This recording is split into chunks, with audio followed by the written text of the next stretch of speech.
देखो गाय का दूध ही काम नहीं आता है। अगर गाय हमारे घर में बांधी हुई है तो नित्य प्रतिदिन जो गौशाला में जाता है ना, उसे जल्दी रोग नहीं सताता है। ध्यान देना इस बात का, क्योंकि जो गोबर और गौमूत्र की जो सुगंध होती है, जो खुशबू निकलती है, उससे 1000 रोग के कीटाणु नष्ट हो जाते हैं। गौमूत्र का सेवन करने से अंदर के भीतर के जो कैंसर जैसे कीटाणु भी बन रहे होते हैं वो भी नष्ट हो जाते हैं।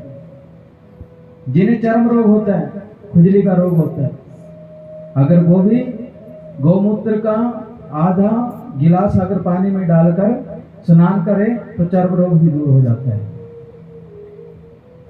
लेकिन गौमूत्र पीने की पद्धति है, गौमूत्र को सीधा नहीं पिया जाता है।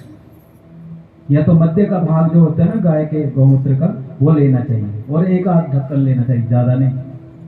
और पुराना गौमूत्र हो तो 100 बार उसमें कपड़ा छान करना चाहिए और उसमें आधा जल और आधा वो गौमूत्र, एक ढक्कन गौमूत्र का, एक 2 ढक्कन पानी का, उसे पीना चाहिए, तो जिससे हमारे रोग नष्ट हो जाते हैं।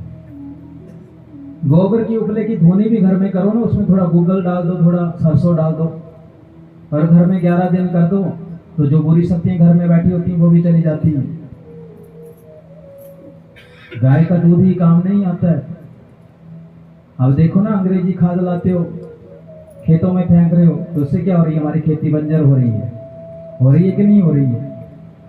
पहले गौमूत्र को फेंकते थे, गोबर को फेंकते थे, गाय का जो खाद बनती थी उसे फेंकते थे, तो उससे हमारी भूमि बंजर नहीं होती थी।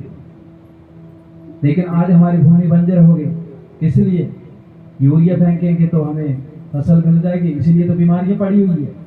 यूरिया खा खा के हमारे शरीर में बीमारियां पड़ी हुई है। अब गाय में जो हम दूध पाते हैं उसे कैसे पा रहे हो आप? यूरिया खिलाकर ले आते हैं बाजार से। अरे देसी खिलाओ ने, जितना उसके लिए आप खर्चा कर रहे हो उसके बदले आप गेहूं ले आकर आ जाओ भाई। देसी कोई हमारी जो चीजें होती हैं उनको लेकर खिलाओ भाई। आप दूध की मात्रा को लेबोरेटरी में चेक करो, 90% उसमें यूरिया है।